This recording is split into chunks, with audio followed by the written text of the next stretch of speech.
So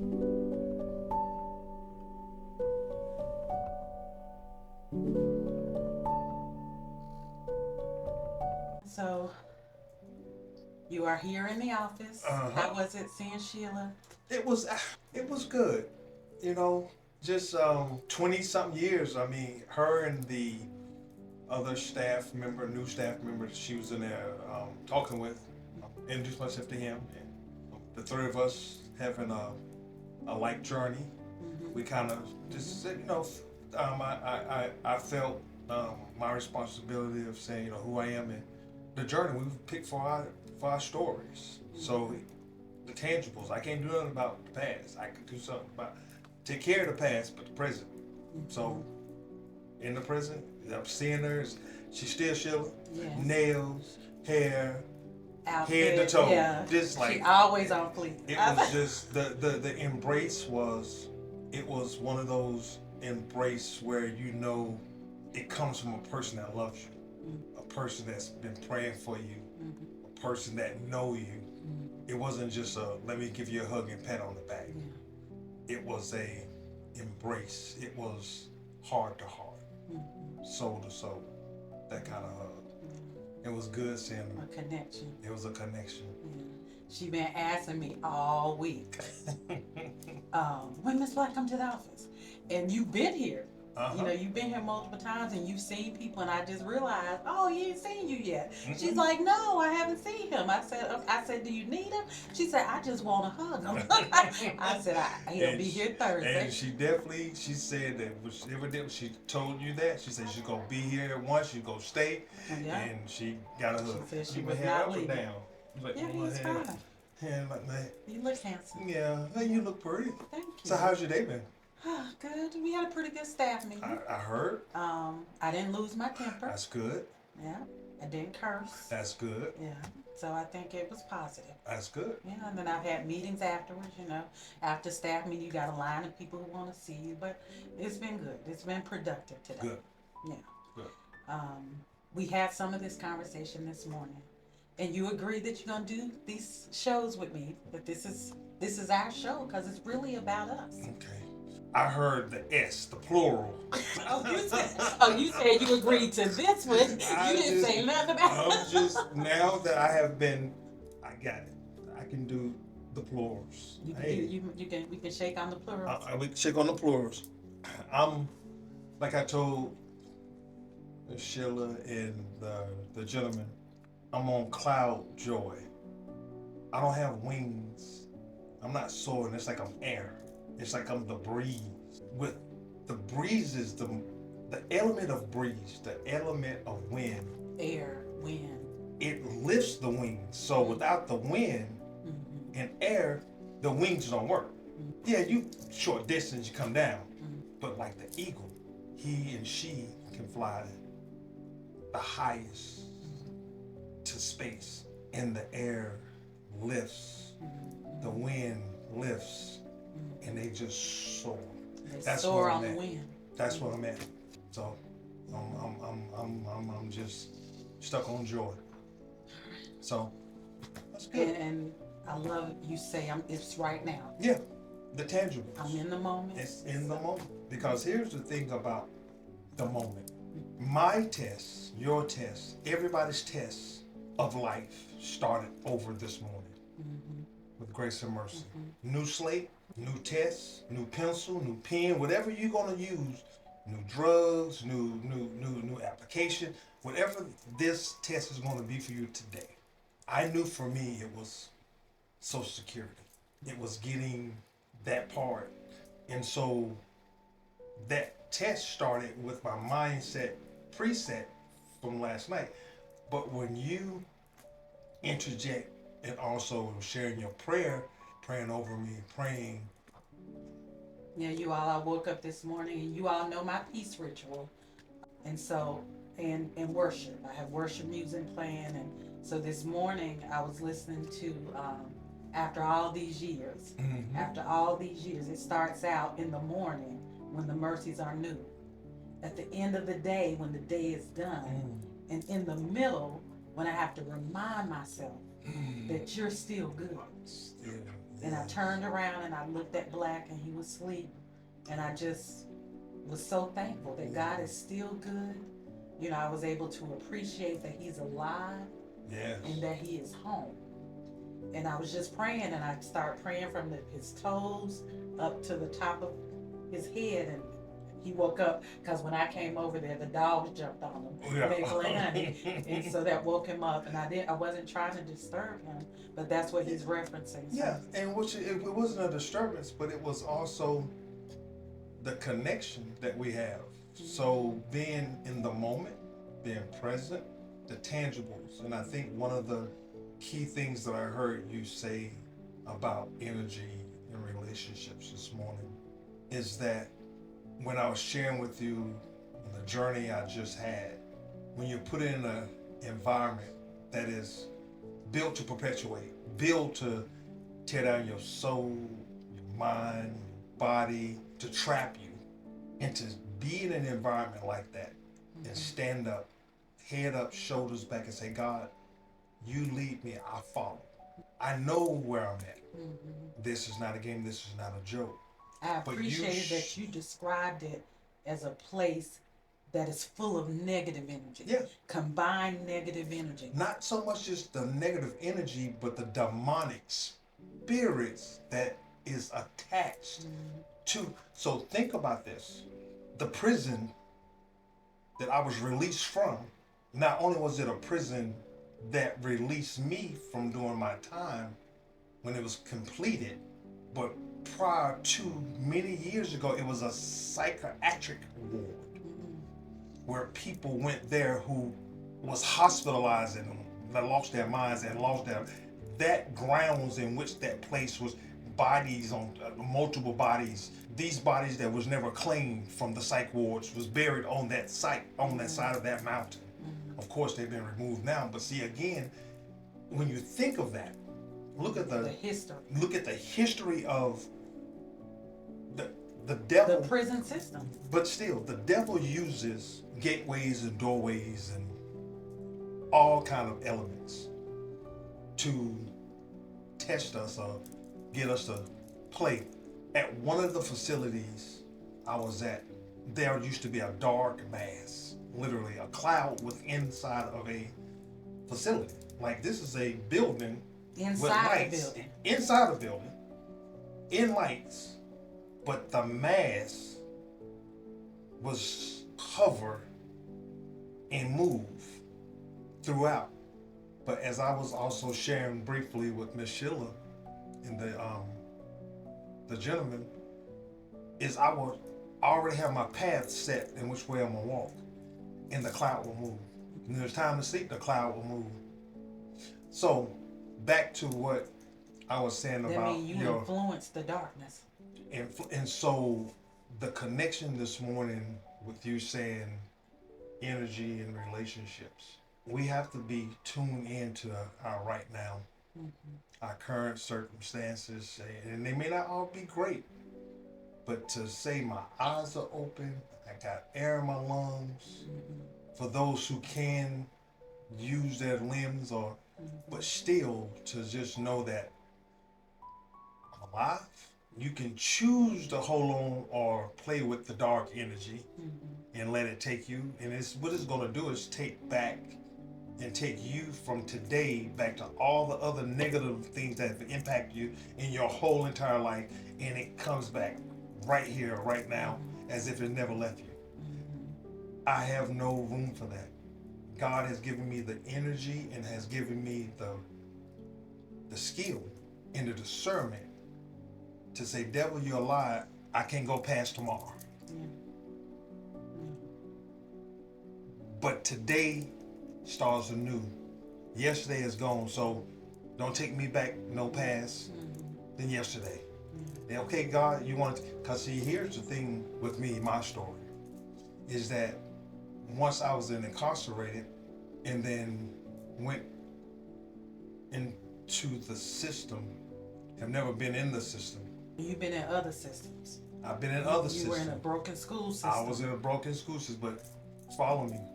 I've never been in an institution that I had to go relive my whole life now. Take the present and take everything from 8 years old to present and evaluate it and look at it. I didn't do that by myself because God had to open those doors because I'd given it to him. So it was things I couldn't go back and see or things I couldn't go back and feel. But when I prayed and I meditated and I said, God, I got to, because whatever it is that you need for me to do right here, right now, I want it to be done. I don't want to deal with it no more. Let's take care of it now so I can show you that I'm following, I'm listening, I'm learning. But what is it you need for me to see? He needed to see it wasn't my fault. But he picked my story for me. He knew how I was going to walk it out. But it was still up to me to say, I'm going to do it. And that's where we get in trouble with saying, okay, I know I'm supposed to do this meeting today, in the staff meeting, but I'm just mad and I'm just going to just be stuck on mad. Then you've been defeated. But when you say, hey, I can be mad. No, you know what? I can't be mad. Because guess what? Today, I'm going to go in with positive energy and the outcome is going to be positive. And that's what I got from you this morning. You're like, it's going to be positive. I'm going to stay positive. All the things positive, positive, positive, positive. So as you went about the day, you probably haven't sat down to like evaluate it yet. But I guarantee you could probably write down more positive things that happened since that meeting, staff meeting this morning, versus negative. But now here's the thing. If anything negative did or could have happened, it's now, let's evaluate it. And say, okay, let's look at that and say, how can we fix it? That means staff. Okay, what did you take away?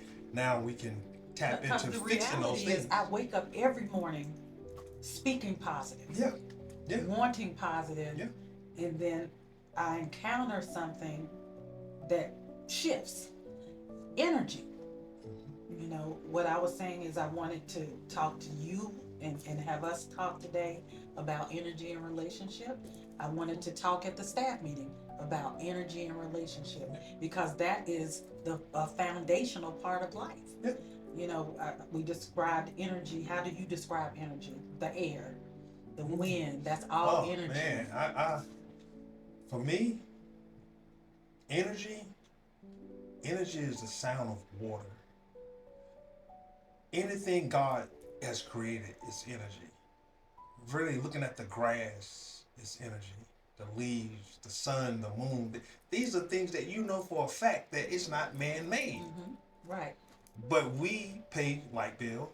We pay for gas. But God created all of just everything. So energy is the ability to open and close your eyes, breathe in, breathe out, feel your feet, feel the earth.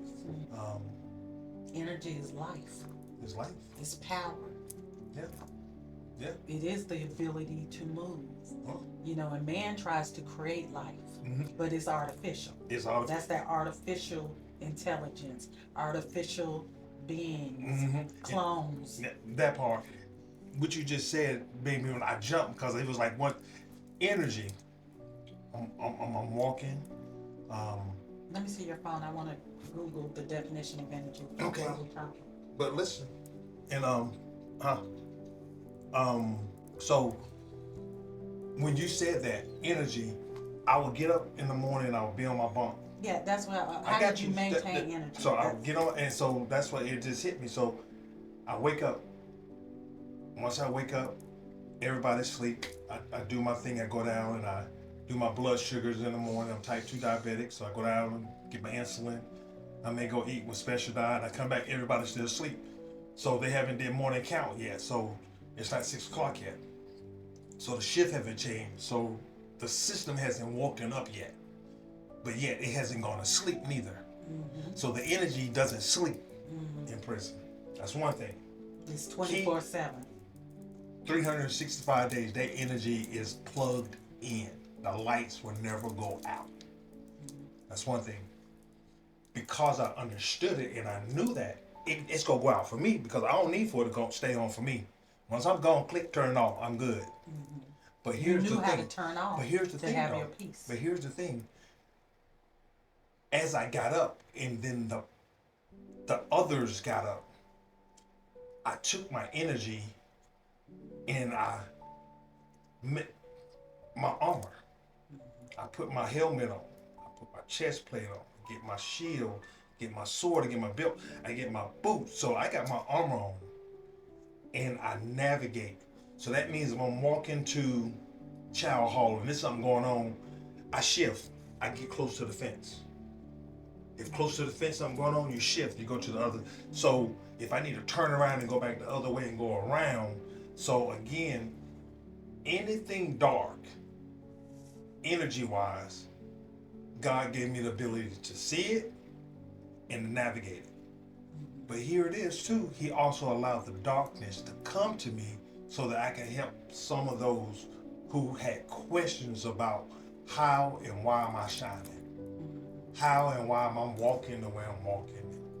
Why you feel like you feel like you're above it? No, I'm walking with God. I mean, the energy, the one, I know who I am and whose I am, but I know where I'm at, and I know that this place is not my home. I'm passing through, so I don't play with it. And my energy was, it's about work. You work and get home. I heard a correctional officer who is a friend of yours. For over 30, brother. For over about 25 years. Yeah, and he's Caucasian. Yeah, he's Caucasian. The day you came home, August the 21st, we left. Maybe drove 2 exits to stop at a Waffle House because he wanted some grits and eggs and bacon. While we were there, an older gentleman called that's like a father, Pop, and been tracking the days till you came home. And then Robbie, who is one of the correctional officers that's like a brother friend for 20 years, calls. And Pop says, oh no, Robbie and the guys been keeping me informed of where you've been and how you've been doing. Yeah. He said, I didn't know how to touch you and reach you, but I done kept my eye on what's happening. Yeah. And so when Rob called, and I just listened, you had him on speaker and I'm getting ready for bed or something like that. But I just listened and I started crying because what I heard him say is Black. He said, you've been in some tough places. He said, you've been in some of the worst facilities, prisons here in North Carolina. And he said, and nobody comes out infraction free. He said, people can't do 1 year and stay on track. Yeah. And he said, you did it. Yeah. He said, I would call and check on you. He said that the officials and guards ain't have nothing but positive things to say about you. You made a name, and it ain't bragging. Yeah. I could have been called inmate from COs. I could have been called prisoner from COs and administration. But from the administration down to the COs, I was Mr. Black.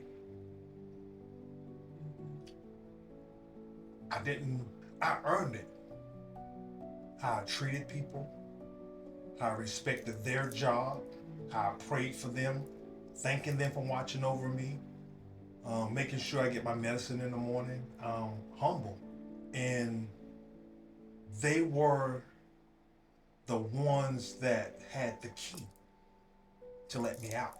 So I'm not going to do anything to mess that up. The key is your behavior. The key is the programs. The key is how are you going to do your time or time going to do you? Do you want to sit up and smoke? Do you want to smoke the tube? Do you want to dang on smoke cigarettes? The tobacco is what they call it. It's so many little nuance that you can't make it up. It's the phones, it's the microwave, it's the people using the bathroom, taking dumps and not washing their hands and touching things. I mean, you are in a environment where some people is accustomed to it and they like it. I hated it. My family, I needed to get home to my family. I needed to get home to my loved ones. I needed to do my time, pay for what I needed to redeem myself from and show God that here it is, it's laid down at the altar once and for all. 30 years of stuff that has plagued or could have plagued and has taken our family and through this roller coaster that the chain has been broken, iniquities have been, all of that energy is It's dead. It's dead. That cloud, it can hover over there, but it can't hover dead. over us. Dead. No more. So in there, I said, God, let me take the cross. And I want you to beat me as much as you got to beat me with everything you want me to see, but free my family. Let your tears flow. But at the end of the day, it was about getting home, respecting the process. And the process was real. It was real to me. And I respected those who respected me. And even the ones who didn't respect me, I still respected. I was a giver. I am a giver. So I didn't mind helping anybody. I mean, this is funny. You take somebody like me who's dyslexic, you take him to prison and you give him some books. And that's all I read is books. And now I'm reading books and I say, God, you got jokes. Here I am, I'm reading all these books and I'm just enjoying the books. But before I had so many different other things in life pulling me away from things that I could have enjoyed if given the time to, but it also gave me something to do to shield me from the chaos. I had people ask me, man, how's your book? Your wife don't see all these good books. You gonna let me read that one? I said, let's read when I'm finished. Let me read another. No. You go read them with me. I finished this when you get that one. You don't get a new one until but I literally gave all the books that you have sent me, and I mean, I know there was plenty, and I donated them to the library. I gave them to others, but I read them and shared with them, and to have these men that I haven't. I mean, some of these men been down 17 years, and they say, Black, we ain't met nobody like you. Man, you dropping nuggets, and I'm gonna remember you forever. And they'll see me on the yard and just come in and want to talk. Black, I got something going on. I say, what you got going on? Man, I'm fighting this demon. I'm like, well, how I look, number one. And what is it telling you to do? How's it showing up? How is it showing up? And I tell clients all the time, however the devil knows that you've fallen before, he coming with the same trick. And look, because you go until you get to the point where you ain't falling for it. I'm glad you said it just like that. So here's this gentleman, literally 2 days before my release, and we on the y'all talking about this. He said, Black, you a man, I'm a man. He said, man, but I've been jacking non-stop. Like when the lights go out in the evenings, he's like, I can't stop myself. He said, you know, the enemy just, and he said, and I know I pray, I don't know a lot about the Bible, and I had to stop him and say, you know a lot about the Bible. Do you know who God is? Do you know God loves you? Then you know all you need to know. Now you can take steps in learning more, but that's what you tell the enemy. So you want to stay up all night jacking, you say, devil, you're a liar. I ain't staying up all night. Now, let me get one out the way, God. Can I get one? Get your one, go to sleep. But don't stay up and get your 5 and 6 and 7, because then that turns into addiction. And he's like, Black, I never looked at it that way. I'm just on the yard, and this is me, him talking just by ourselves. And these are the conversations that I would have with multiple men about different things. And they're like, man, you know, you're a counselor. I say, well, I've been known to have did some things in the community before, but I'm broken like everybody else. But I'm not perfect, but I do know a little bit about a little bit. And I said, I'm not going to tell you nothing wrong, but start with telling the devil he'll lie. Now, you know you go jack, get you one. If you get 2, you better be talking to God and say, God, I ain't going to go past 2. But you better have God laughing and talking with you, because he see you. He right there. Regardless, so you can't hide. Exactly. So at the end of the day, but this, to me, that's what energy is. You can't hide from it. How can you get in there? It's like the eye of the storm. It's like the eye of the storm. It's like, how can you get to the eye of the storm and nothing happen? But at the tail end of it, it's destroying everything. But in the eye, it's open, looking down on what's been It's thrown. Calmness and peace in the eye. In the eye. So we got to stay in the eye. I love that analogy. You got to stay in the eye. I love that analogy. Energy for me is a state of mind. What was the energy? It's a way of being. A way of being. It is how you carry yourself. Mm-hmm. It's life. It's your life force. I told the staff this morning, I said, when you start losing your energy, you're starting to die. Yeah. Huh? And Mm. I'm committed to living. That's I think good. that's Yeah. one of the things that we made that commitment to each other, Yeah. that we gonna live. Yeah. You Amen. said that you would tell the other men, I'm broken too. All of us are broken Yeah. in some way. Yeah. Oh, What we don't have to do is stay broken. That's a fact. And a lot of people spend their whole lives broken. Which leads to I identified and I worked the process and I did the programs and I worked, so I went into the brokenness and repaired what I can repair. But I went back so far that God said, okay, that's no, done. You don't need a hammer and nails. I mean, I already got this, but I just need for you to go here. Come But on. the reality is you started the repair Years ago. decades ago. Decades ago. So it wasn't a first, but you had to do it for man. I had to do it for And me. God had to quiet you down enough to fix those, heal those last pieces. Yeah. Yeah. Yeah. And he needed light to be in a dark place. Yeah. For you to walk in light and obedience. And I was honored and proud to say out loud that I'm doing it the right way. I'm doing it God's way. I don't need no infraction. One, I'm gonna give free $10 and that $10 go to the canteen. And I mean, $10. hey, I You gotta pay $10 if you get an when infraction. you get an infraction, that's $10. That's a write up. That $10 could be 5 phone calls with my wife. No, let me get that. Yeah. Nah. Where that $10 going? Telephone. Where that $10 going? Tablet. Where that $10 going? I'm gonna give me a little something to eat. But again, that's my mindset. But here's the thing, though. It's $10 that I can choose to do and use properly, or it's $10 and I say, well, I don't got $10. Nobody will see me $10, so I don't care. Either or, and then they go still get a $10 infraction, but no, they gonna have no money on their books. So guess what? The system gonna get it back. It's wasted money. No, it ain't wasting money. They gonna add onto your days. See what I'm saying? They got the key. You gotta pay $10 plus you get added time. Plus you might get different charges. And then you may get put in hold. Then you're gonna lose your visitation, you're gonna lose your phone privileges, you may lose your canteen click, then you're on hygiene only. It's prison within a prison.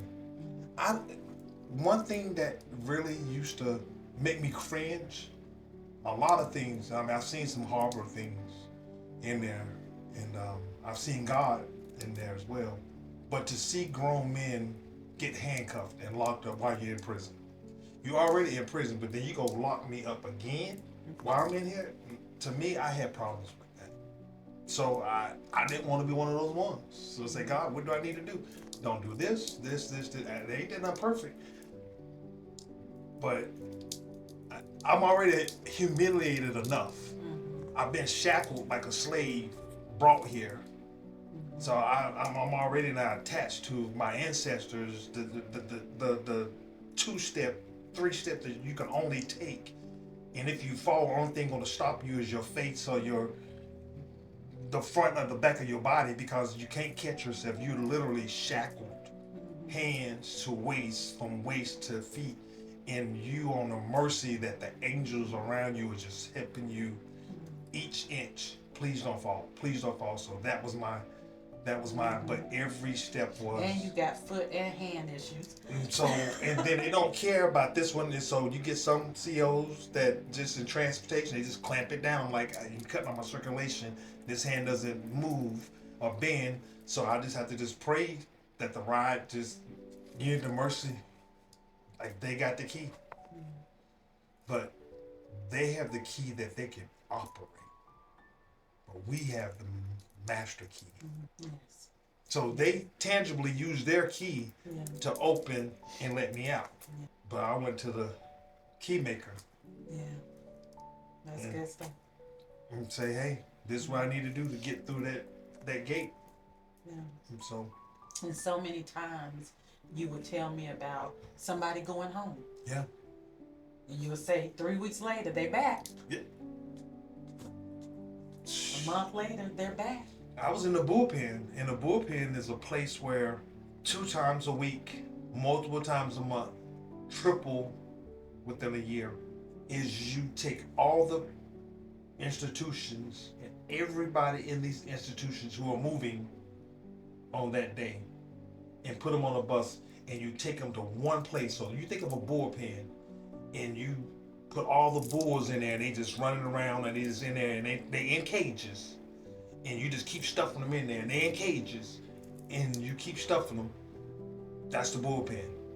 And so you shackle, they give you a bag, and you got to eat like this, and you use the bathroom the best you can, and you in cages, and they call your name, and you just got to go to your bus.